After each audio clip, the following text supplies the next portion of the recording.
Jantar ಮಂತರ್ನಲ್ಲಿ CJP ಪ್ರತಿಭಟನೆಯ 7 ಸೆಕೆಂಡ್ಗಳ video ಹಂಚಿಕೊಂಡಿರುವ ಅಭಿಜಿತ್ ದೀಪ್ಗೆ ಪೊಲೀಸರು ಪ್ರತಿಭಟನಾಕಾರರ ಮೇಲೆ ಹಲ್ಲೆ ನಡೆಸಿದ್ದಾರೆ ಅಂತ ಆರೋಪಿಸಿದ್ದಾರೆ. ಅಲ್ಲಿ ಮಹಿಳೆಯರು ಇದ್ದು ಈ ವಿಡಿಯೋದ ನಂತರ ಪುರುಷ ಪೊಲೀಸ್ ಸಿಬ್ಬಂದಿ ಅಥವಾ ಭದ್ರತಾ ಸಿಬ್ಬಂದಿ ಮಹಿಳಾ ಪ್ರತಿಭಟನಾಕಾರರ ಮೇಲೆ ಹಲ್ಲೆ ನಡೆಸಿದ್ದಾರಾ ಅನ್ನೋ ಪ್ರಶ್ನೆ ಎದ್ದಿದೆ. ಸಿಜೆಪಿ ಪ್ರತಿಭಟನೆ 21ನೇ ದಿನ ಮುಟ್ಟಿದ್ದು, ಜೊತೆಗೆ ಸೋನಂ ವಾಂಗ್ಚುಕ್ ಅವರ ಉಪವಾಸ ಸತ್ಯಾಗ್ರಹ 13ನೇ ದಿನಕ್ಕೆ ಮುಟ್ಟಿದೆ. ದೆಹಲಿಯಲ್ಲಿ ಮಳೆಯ ಸಂದರ್ಭದಲ್ಲಿ ಪ್ರತಿಭಟನಾಕಾರರು ಟಾರ್ಪಲ್ ಅನ್ನು ಹಾಕೊಳ್ಬೇಕು ಅಂದ್ರೆ ಅದನ್ನು ತರೋದಕ್ಕೂ ಪೊಲೀಸರು ಬಿಡ್ಲಿಲ್ಲ ಅಂತ ದೀಪ್ಗೆ ಹೇಳಿದ್ದಾರೆ. ಈ ಬಗ್ಗೆ ಪೊಲೀಸರು ಮತ್ತು ಪ್ರತಿಭಟನಾಕಾರರ ಮಧ್ಯೆ ವಾಗ್ವಾದ ಭುಗಿಲೆದ್ದಿತ್ತು. ನಂತರ ದೀಪ್ಗೆ ಈ ವಿಡಿಯೋವನ್ನು ಹಂಚಿಕೊಂಡಿದ್ದು, ಮಹಿಳಾ ಪ್ರತಿಭಟನಾಕಾರರು ಟಾರ್ಪಲ್ ಅನ್ನು ಹಾಕೋಕೆ ಬರ್ತಿದ್ರೆ ಪೊಲೀಸರು ಅವರನ್ನ ತಳ್ಳಿರೋದು ವಿಡಿಯೋದಲ್ಲಿದೆ. ತಳ್ಳಿದ್ರಿಂದ ವಿದ್ಯಾರ್ಥಿನಿ ಬಿದ್ದಿರುವ 7 ಸೆಕೆಂಡ್ಗಳ ವಿಡಿಯೋವನ್ನು ಹಂಚಿಕೊಂಡ ದೀಪ್ಗೆ ಇದರ ಬಗ್ಗೆ ಅಸಮಾಧಾನ ವ್ಯಕ್ತಪಡಿಸಿದ್ದಾರೆ. ಆದರೆ ಪೊಲೀಸರಿಗೆ ಅವರದ್ದೇ ಆದ ಕಾರಣಗಳಿವೆ. ಜಂತರ್ ಮಂತರ್ನಲ್ಲಿ ಯಾರಿಗೂ ಟಾರ್ಪಲ್ ನೀಡಲಾಗುವುದಿಲ್ಲ ಅಂತ ಅವರು ಹೇಳ್ತಾರೆ. ನಿಮ್ಮನ್ನ ಇಲ್ಲಿ ಕುಳಿತುಕೊಳ್ಳೋಕೆ ಯಾರು ಹೇಳ್ತಿದ್ದಾರೆ ಅಂತ ಪ್ರತಿಭಟನಾಕಾರರನ್ನ ಪ್ರಶ್ನೆ ಮಾಡಲಾಗ್ತಿದೆ.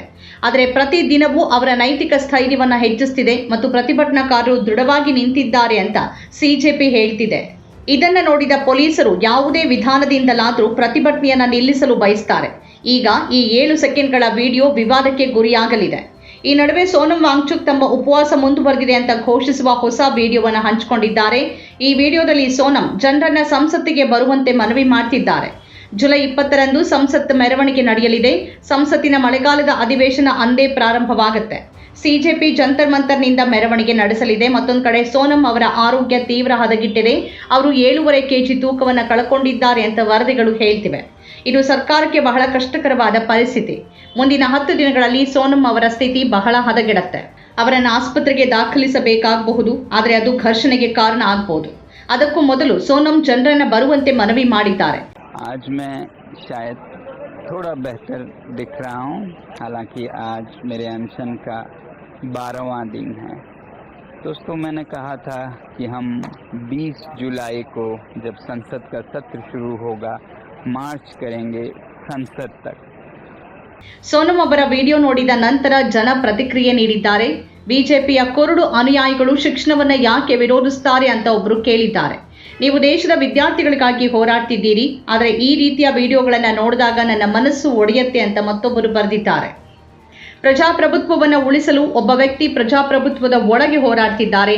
ನಾನು ನಿಮ್ಮನ್ನ ನಿಜವಾಗಿಯೂ ನಂಬ್ತೇನೆ ಅಂತ ಅವರು ಬರೆದಿದ್ದಾರೆ. ತಮ್ಮ ವಿಡಿಯೋದಲ್ಲಿ ಇತರ ದೇಶಗಳಲ್ಲಿ ಸಂಸತ್ತನ್ನು ತಲುಪೋದು ಹೇಗೆ ಸುಲಭ ಅನ್ನೋದನ್ನು ವಿವರಿಸಿರುವ ಸೋನಂ, ಲೋಕಸಭಾ ಸ್ಪೀಕರ್ ಓಂ ಬಿರ್ಲಾ ಏನು ಮಾಡಬೇಕಿದೆ ಅನ್ನೋದನ್ನು ಹೇಳಿದ್ದಾರೆ.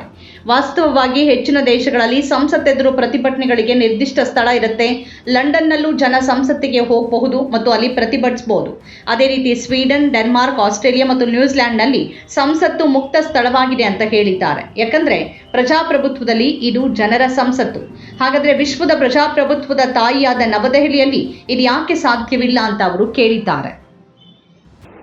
2 हफ्ते पहले मैं स्विट्ज़रलैंड में था, जैसा कि आपको पता है, और वहाँ बर्न, जो कि स्विट्ज़रलैंड की राजधानी है, वहाँ पर आरा नदी में बोटिंग करने के बाद नदी के सामने ही मैं ऊपर एक मार्केट प्लेस में आया. और ये देखिए तस्वीर जहाँ मैं खड़ा हूँ. आप जो पीछे भवन देख रहे हैं, आपको ये जानकर हैरानी होगी कि ये स्विट्ज़रलैंड की संसद है. और इस संसद भवन में उसके अंदर से गुजरते हुए मैं आया था. कोई रोक टोक नहीं, सब खुला था, लोग आ जा रहे थे. और ये संसद के सामने का जो ज़मीन है जहाँ मैं खड़ा था, वहाँ पर तो बच्चे खेल रहे हैं, लोग घूम रहे हैं.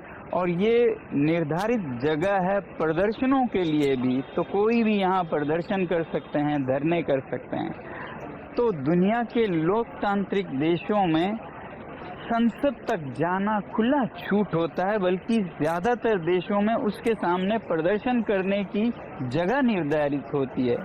ये लंदन में वेस्टमिंस्टर है, यहाँ पर भी लोग संसद तक जा सकते हैं और यहाँ भी प्रदर्शन कर सकते हैं. वैसे ही स्वीडन, डेनमार्क, ऑस्ट्रेलिया, न्यूजीलैंड, सब जगह संसद खुली जगह है, क्योंकि लोकतंत्र में लोगों का संसद है. तो दुनिया की लोकतंत्रों की माँ यहाँ नई दिल्ली में कैसे न संभव हो. ನಮ್ಮ ಕಾರ್ಯಕ್ರಮಗಳನ್ನ ನೀವು ನೋಡ್ತಾ ಇದ್ರೆ ನಮ್ಮ ಚಾನೆಲ್ ಅನ್ನ ಸಬ್ಸ್ಕ್ರೈಬ್ ಮಾಡಿ, ಪಕ್ಕದ ಬೆಲ್ ಐಕಾನ್ ಒತ್ತಿ ನಮ್ಮನ್ನ ಬೆಂಬಲಿಸಿ. ಹಾಗೆ ನಮ್ಮ ಕಾರ್ಯಕ್ರಮಗಳನ್ನ ಲೈಕ್ ಮಾಡಿ, ಕಮೆಂಟ್ ಮಾಡಿ, ಅದನ್ನ ಬೇರೆಯವರಿಗೂ ವಾಟ್ಸ್ಆಪ್ ಮೂಲಕ ಶೇರ್ ಮಾಡಿ. ನೀವು ಹೀಗೆ ಮಾಡಿದಾಗ ನಮ್ಮ ಚಾನೆಲ್ ಇನ್ನಷ್ಟು ಮತ್ತಷ್ಟು ಜನರಿಗೆ ತಲುಪಲು ನೀವು ನಮ್ಮೊಂದಿಗೆ ಸಹಕರಿಸಿದ ಹಾಗಾಗುತ್ತೆ. ಇದು ನೀವು ಯಾವುದೇ ಖರ್ಚಿಲ್ಲದೆ ಕೆಲವೇ ಸೆಕೆಂಡುಗಳಲ್ಲಿ ನೀಡಬಹುದಾದ ಸಹಕಾರ. ಧನ್ಯವಾದಗಳು.